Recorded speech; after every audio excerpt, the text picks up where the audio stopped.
अच्छा दोस्तों, इस वीडियो में आपको आपकी जो डॉक्यूमेंट्स आपने अपोस्टाइल करवानी है उसका तरीक़ाकार बताया जाएगा। सबसे पहले आपने गूगल में जाना है, वहाँ लिखना है मुफ़ा अपॉइंटमेंट ऑनलाइन लिख लें, मुफ़ा अपोस्टाइल लिख लें। तो ये दूसरे नंबर पे जो वेबसाइट है ये आपके सामने आएगी, मुफ़ा apostille ministry of foreign affairs. इसको आप क्लिक करेंगे तो जब ये वेबसाइट ओपन हो जाएगी, तो चूँकि आपका पहले कभी अकाउंट नहीं था, है तो फिर तो आपने साइन इन करना है, नहीं है तो आप इसको क्लिक करेंगे और यहाँ आप अपनी डॉक्यूमेंट्स वगैरह अपने जो इन्फॉर्मेशन है बेसिक वो पुट करेंगे और यहाँ से आप रजिस्टर हो जाएंगे। चूँकि मैं ऑलरेडी रजिस्टर हूँ तो मैं यहाँ से साइन इन के ऑप्शन पे चला जाता हूँ। तो मैं साइन इन कर रहा हूँ, तो मेरी इन्फॉर्मेशन जो आपने वहाँ रखी थी, ईमेल एड्रेस और पासवर्ड, उसको क्लिक करेंगे और यहाँ से आप साइन इन कर लेंगे। जब आप साइन इन कर लेंगे एक छोटा सा डिस्क्लेमर आएगा, इसको आपने ख़त्म कर देना है। तो यहाँ आपने सबसे पहले जो डॉक्यूमेंट है एप्लीकेशन स्टार्ट करनी है वो यहाँ से करनी है। माई एप्लीकेशन पे आप आ जाएंगे। तो जब आपको एप्लीकेशन दे चुके होंगे तो वो एप्लीकेशन यहाँ शो हो जाएगी कि ये एप्लीकेशन आपकी जा चुकी है और उसका स्टेटस यहाँ आ रहा होगा। चूँकि अगर आपने कोई एप्लीकेशन नहीं दी हुई तो फिर आपने इसमें ऐड न्यू में जाना है। ऐड न्यू में जाके आपने इसको ख़त्म कर देना, देखना है कौन सा सेंटर आपको नज़दीक पड़ता है। आपने इस्लामाबाद जाना है, कराची, लाहौर, जो आपको करीब पड़ता है। फॉर एग्ज़ाम्पल मैं इस्लामाबाद गया था तो मैं इसको इस्लामाबाद को क्लिक कर दिया। फिर आपने किस कंट्री में जाना है, आपने यूएई में जाना है, सऊदीया में जाना है, आइसलैंड में जाना है, इंडोनेशिया में जाना है, कहाँ जाना है आप उसको पिक कर सकते हैं। फॉर एग्ज़ाम्पल मैं कहता हूँ जी आपने इटली जाना है। अब उसके लिए आपने जो डॉक्यूमेंट्स अटेस्ट करवानी है उसकी इन्फॉर्मेशन आपने यहाँ देनी है। फॉर एग्ज़ाम्पल कोई भी डॉक्यूमेंट है, एजुकेशन है, लीगल है, पर्सनल है। मैं कहता हूँ जी मेरी एजुकेशनल डॉक्यूमेंट है, और वो कहता है जी फिर ये कौन सी डॉक्यूमेंट है। मैं कहता हूँ जी मेरा एसीसी सर्टिफिकेट है। इसकी सब डिवीज़न होती नहीं, सब टाइप, कुछ लोगों के माइट भी सब टाइप हो। तो वो जो आपके सर्टिफिकेट के ऊपर जिस आदमी का नाम होगा कि उसने किसने साइन किया, फॉर एग्ज़ाम्पल कोई अब्दुल बशीर है, उसने किया, किस कैपेसिटी में किया, फॉर एग्ज़ाम्पल वो डायरेक्टर एग्जामिनेशन है और उस पर स्टैम्प किसकी है, फॉर एग्ज़ाम्पल एसीसी या आई कैप की है, तो या आपके जनाब पीएमडीसी की है तो वो उससे होगी। फिर यहाँ से आप जो है ना फ़ाइल चूज़ करेंगे। अब मैं रेंडमली कोई फ़ाइल चूज़ कर लेता हूँ। ये मैंने फ़ाइल चूज़ कर ली और अभी मैंने और कोई डॉक्यूमेंट्स रिक्वायर्ड नहीं।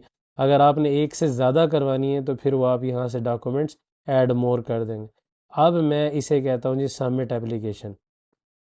वो कहता आर यू श्योर, वो कहता once submitted you won't be able to modify the application.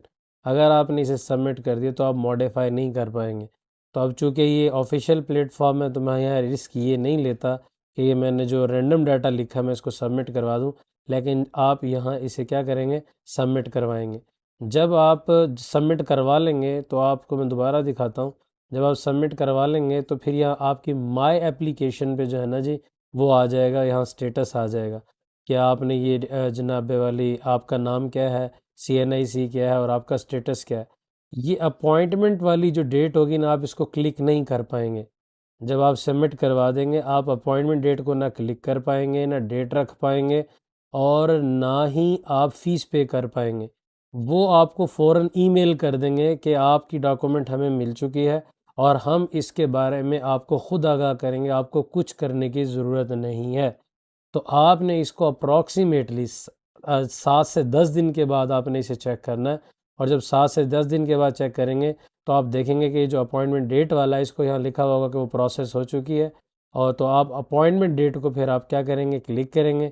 तो फिर आगे वो आपको अपॉइंटमेंट डेट्स के स्लॉट्स दे देगा। माइट भी वो आपको आप जब स्लॉट्स में जाएंगे, आप अभी फॉर एग्जांपल किसी सिटी में और इस्लामाबाद आप 5 दिन बाद पहुंच सकते हैं, 7 दिन बाद पहुंच सकते हैं। तो आप वो डेट क्लिक करेंगे तो वो आपको स्लॉट्स देगा यहाँ। तो वो स्लॉट सुबह 9 बजे शुरू होते हैं, 9 से 9:15, 9:15 से 9:30, 9:30 से 9:45, 9:45 से 10 बजे तक। तो इस तरह से वो आपको स्लॉट्स देगा। और ये भी देखना कि वो स्लॉट्स अवेलेबल हैं या नहीं।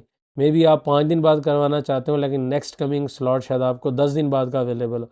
तो आप अपने फ्यूचर का जो भी प्लान है, कोई आपने इस्लामाबाद में, लाहौर में कहीं कोई काम करने जाना है, कोई और वेरिफिकेशन है, इंटरव्यू है, विज़िट है, मीटिंग है, उसको सामने रखते हुए उसके करीबी डेट आप अगर यहाँ से ले लेंगे तो वो आपको डेट मिल जाएगी और साथ ही आपने जो है फ़ी पे कर देनी है। तो आप जब फ़ी पे कर देंगे तो उसके बाद जो है ना वो आपको फिर वो डेट कंफर्म कर देगा। तो आपने जो है फर्दर वो जो आपके पास चालान फॉर्म आएगा उसको क्लिक करने के बाद आपने वो चालान को भी क्लिक करना है। चालान सामने आ जाएगा, आपने वो चालान पे जो नंबर होगा वन लिंक पेमेंट उसको यूज़ करना है और अपने बैंक अकाउंट से, बैंक ऐप से, जैज़ कैश, इजी पैसे से वो आपने पेमेंट पे करनी है। तो जो आपके पास पेमेंट की रसीट आएगी वो भी आपने अपने पास संभाल के रखनी है, जो चालान है उसकी कॉपी भी रखनी है। और पेमेंट के बाद और ये जो इनकी ईमेल आएगी कि आपकी जो डॉक्यूमेंट है वो जो है आपकी ये टिपिकल आप अटेस्टेशन के लिए हमने एक्सेप्ट कर लिया अपोस्टाइल के लिए, तो आपने उसका भी एक ईमेल लेना है। 3 ईमेल्स आपके पास होने, 3 आपके पास कॉपीज स्क्रीनशॉट होने चाहिए। एक चालान का स्क्रीनशॉट होगा आपके पास और एक आपके पास जो पेमेंट की है आपने अपने मोबाइल से वो स्क्रीनशॉट लेना है, और तीसरा जो आपकी डॉक्यूमेंट जो अपोस्टाइल के लिए एक्सेप्ट हो चुकी है उसकी जो ईमेल आएगी वो ईमेल भी आपने स्क्रीनशॉट लेना है और तीनों की कॉपी आपने साथ लेके जानी है। मैंने अपनी एक डॉक्यूमेंट ये अटेस्ट करवाई थी, तो ये मैंने प्रोसेस जब हो गई थी अपॉइंटमेंट डेट, उन्होंने मुझे, मैंने आपको बताया था कि वो अपॉइंटमेंट को आपको क्लिक नहीं करने देगा यहाँ माई एप्लीकेशन में। जब आप यहाँ कोई नई एप्लीकेशन अपलोड करेंगे क्लिक नहीं करने देगा। जब वो आपको ईमेल कर देगा तो ईमेल के बाद 5-7 दिन 10 दिन आप वेट करेंगे, आएंगे तो आप फिर इस अपॉइंटमेंट डेट को क्लिक कर पाएंगे। क्लिक करेंगे तो आपको फिर वो अगली डेट्स, फ्यूचर की आप डेट्स देखेंगे और उन डेट्स में फिर आपको जो स्लॉट सूट करता होगा वो स्लॉट लेंगे। फर्दर मैं अगली वीडियो में बताऊंगा कि ये जो स्लॉट्स हैं ये कितना इम्पोर्टेंट हैं या नहीं है, और वहाँ जाके आप ऑफिस में जब जाएंगे तो उसकी भी वीडियोस मेरे पास है, मैं आपके साथ शेयर करूँगा कि आपको किस किस काउंटर पे जाना पड़ेगा। तो ये मैंने अपनी एक फ़ाइल जो है टेस्ट वहाँ से अपोस्टाइल करवाई थी, इसकी सारी डिटेल्स यहाँ इसमें मौजूद है, मैं देख सकता हूँ, और मैंने वहाँ से एक्चुअली रिसीव भी कर ली थी। तो बाकी बातें, वीडियो लंबी होगी, अगली बाकी बातें ऑफ़िस का और इस्लामाबाद ऑफ़िस का जो इन्वायरमेंट है वहाँ कैसे जाना है, कैसे काउंटर्स होते हैं, वो मैं अपनी अगली वीडियो में बताऊँगा। इसीलिए आपने ये वीडियो लाइक भी कर देनी है और चैनल को सब्सक्राइब भी कर देना है। Thank you.